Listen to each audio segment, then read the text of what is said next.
Hello everyone, this is Nilanjan Bose from Summit Group of Institution.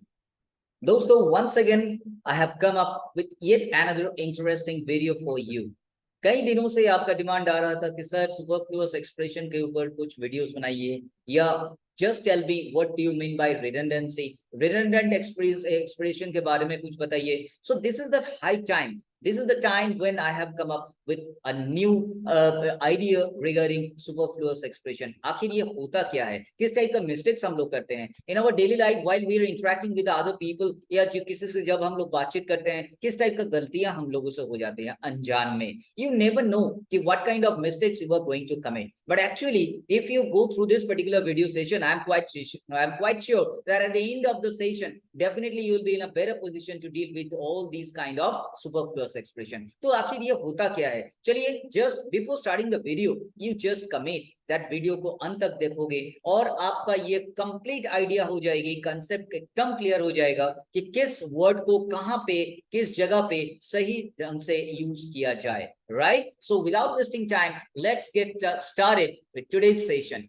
I am going to deal with 8 different kind of superfluous expressions जिसके जरिए आप जानकारी हासिल करोगे कि ये एक्सप्रेशन आखिर गलती कैसे होता है और कैसे इसको हम रेक्टिफाई करें.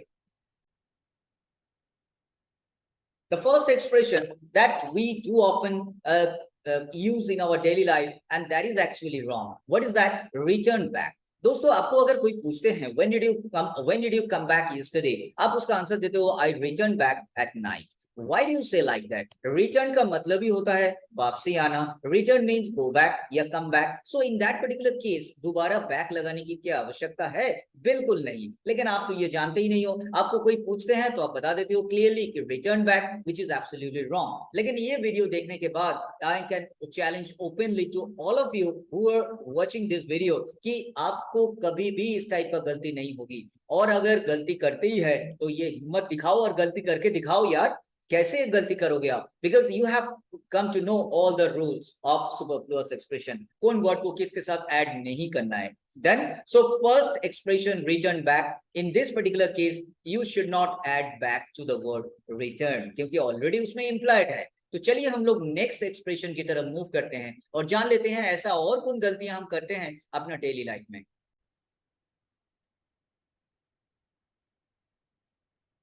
If I'm talking about the students, अगर हम students की बात करें, yeah, I have heard so many good people, so many educated person और so many literate people, जो लोग इस टाइप का एक्सप्रेशन यूज करते हैं blunder mistake. Why? ब्लंडर का मतलब ही होता है मिस्टेक. तो दोबारा आप मिस्टेक शब्द का इस्तेमाल क्यों कर रहे हो? If you are adding mistake with the word blunder, ये हो जाएगी superfluous expression. Unnecessarily you are adding this word mistake with the main word like blunder. Blunder में ही मिस्टेक इंप्लाइड है, ब्लंडर में ही फॉल्ट ऑलरेडी इंप्लाइड है. तो दोबारा ब्लंडर वर्ड के साथ हम लोग मिस्टेक वर्ड का इस्तेमाल नहीं करेंगे. I have found lot of students to use this kind of mistake like I have done blunder mistake. ऐसे दोबारा नहीं करोगे. आज के इस वीडियो देखने के बाद तो बिल्कुल ही नहीं करना है. ठीक है. So it is once again a superfluous expression जो मैक्सिमम लोग करते हैं, बट आपको आज से ये नहीं करना है. Right, so let us move to the third expression of today. हम लोग आइए जान लेते हैं थर्ड एक्सप्रेशन क्या है. अक्सर हम लोग बोलते हैं कि एक्चुअल फैक्ट. एक्चुअल फैक्ट क्या होता है भाई? एक्चुअल जो बोल रहे हो आप, that is already fact, that has some truth in that, that has some reality, it should be authentic data. तो जो भी आप प्रेजेंट कर रहे हो actually, if you are speaking like that, so वहां पे फैक्ट तो ऑलरेडी इंप्लाइड है ना. तो दोबारा वहां पे एक्चुअल फैक्ट बोलने की क्या आवश्यकता है? एक्चुअल मतलब ही होता है ट्रू या रियल या authentic. So you are not suppose to use actual fact. It is already actual fact already implied in that. Fact is already implied because it is true. So in that case आप actual fact को इस्तेमाल नहीं कर सकते हो. Right? Let us move to. It's very interesting guys. It's called advanced planning. Advanced planning क्या होता है? If you are planning to do something, definitely you are thinking about something to happen in future. Obviously आप advance में ही तो plan करते हो. कोई भी बंदा दुनिया में advance में ही planning करते हैं. So why are you using advance with the word planning? If you are planning something, definitely it will take place in the future. So of course it should be related to forward something that has been thought of to happen in future, so वहां पे advance बोलने की कोई आवश्यकता नहीं है. If you are adding advance, it should be called the redundancy or the superfluous expression. So you must be aware of the fact that whenever you use the word like planning, it should not take advance before, because advance planning कुछ नहीं होता है. खाली planning बोलने से ही आपका काम निकल जाएगा, तो advance word को दोबारा आप इस्तेमाल नहीं करोगे, right? चलिए हम लोग मूव करते हैं आज का फिफ्थ एक्सप्रेशन. जो भी हम लोग गलती करते हैं, अब देख लेते हैं क्या वो एक्सप्रेशन है जो आप अक्सर गलती करते हो, और आज का इस वीडियो के बाद कभी भी गलती नहीं करोगे, ये मेरा वादा है, right? So let us move. This is called free gift.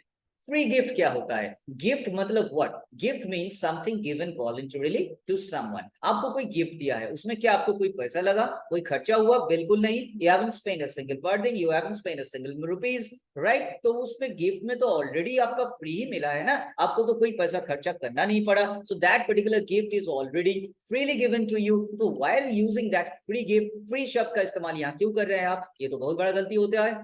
अक्सर हम लोग डेली लाइफ में फ्री गिफ्ट बोला करते हैं, which is absolutely wrong. From now onwards, you are not going to repeat this mistake. आप कभी free gift नहीं बोलोगे, आप खाली gift बोलोगे, because already वहां पे free implied रहता है, voluntarily आपको दिया गया है, आपको कुछ खर्चा नहीं हुआ है, right? So this is all about this expression, free gift. You are not going to say free gift, only you are supposed to say gift, right? चलिए हम लोग मूव करते हैं आज का सिक्स्थ एक्सप्रेशन की तरफ, जो जान लीजिए आप इस टाइप का भी मिस्टेक हम लोग कर लेते हैं.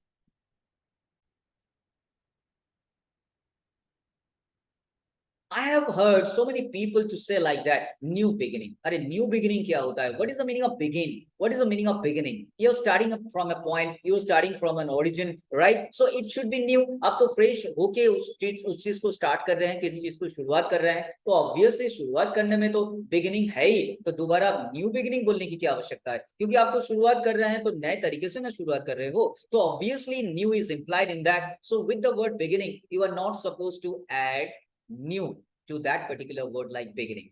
बिगिनिंग के साथ न्यू शब्द का इस्तेमाल आप नहीं करोगे, क्योंकि जहां पे आप न्यू बिगिनिंग बोल दोगे, देखिए बातचीत करने के दौरान आप जिससे बात कर रहे हो वो तो समझ जाएंगे, but actually it will show your class. ये लोग ये समझेंगे कि आप ग्रामेटिकली बिल्कुल गड़बड़ है, आपको ग्रामर बिल्कुल गड़बड़ है, ग्रामेटिकली आप करेक्ट नहीं हो. तो new beginning is the example of superfluous expression. You are not going to repeat that after watching this particular video, right? Let us move to expression number 7. हम लोग आइए जान लेते हैं एक्सप्रेशन नंबर 7 क्या है जो हम लोग अक्सर मिस्टेक करते हैं.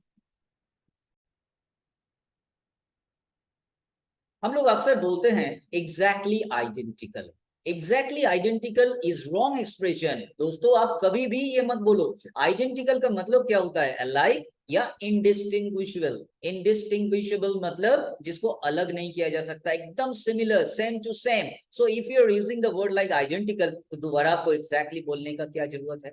आइडेंटिकल का मतलब ही होता है एक जैसा, जिसको डिस्टिंग्विश नहीं किया जा सकता है, करेक्ट? सो वहां पे एग्जैक्टली वर्ड बिल्कुल अननेसेसरी, बिल्कुल रिडंडेंट है, तो आप कभी भी एग्जैक्टली आइडेंटिकल वर्ड के साथ यूज नहीं करोगे, राइट? आप आज इस वीडियो में आपको ऐसा कई एक्सप्रेशन के बारे में मैं डिस्कस कर रहा हूं, जो एक्सप्रेशन कहीं ना कहीं आपका डेली लाइफ का एक पार्ट बन चुका है, और आप बार बार ये गलतियां करते रहते हैं. लेकिन इस वीडियो के अंत तक अगर आप देखोगे दोस्तों, तो I am quite sure, I am quite confident that you people are not going to commit this kind of mistake. चलिए हम लोग मूव करते हैं आज का last expression, and that is eighth expression. ये क्या है? ऐसा कौन एक्सप्रेशन है जो और हम लोग गलती करते हैं? हम लोग बहुत सारा गलती करते हैं, लेकिन चलिए mistakes, if you are doing mistake, it means that you are trying something, right? So चलिए without wasting time, let us move to the eighth expression of today.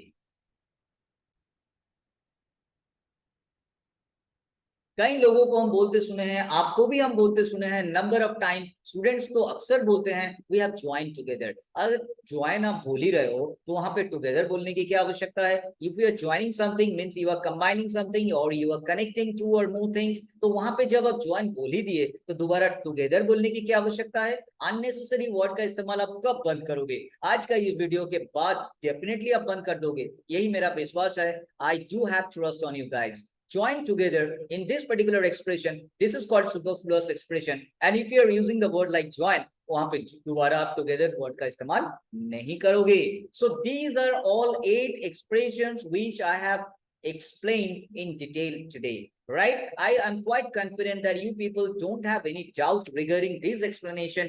अच्छी तरीके से आप समझ गए हो इस एक्सप्रेशन को, इस टाइप का एक्सप्रेशन को हम लोग डेली लाइफ में कितना बार बोलते हैं, लेकिन गलत बोलते हैं. आज के बाद कभी भी ये गलती आप नहीं करोगे. इनफैक्ट मेरा तो चैलेंज ये है, गलती करके तो दिखाओ कि कहां आप गलती कर सकते हो. आप बिल्कुल नहीं गलती करोगे. सो this is from my side today, and I hope all of you have understood everything.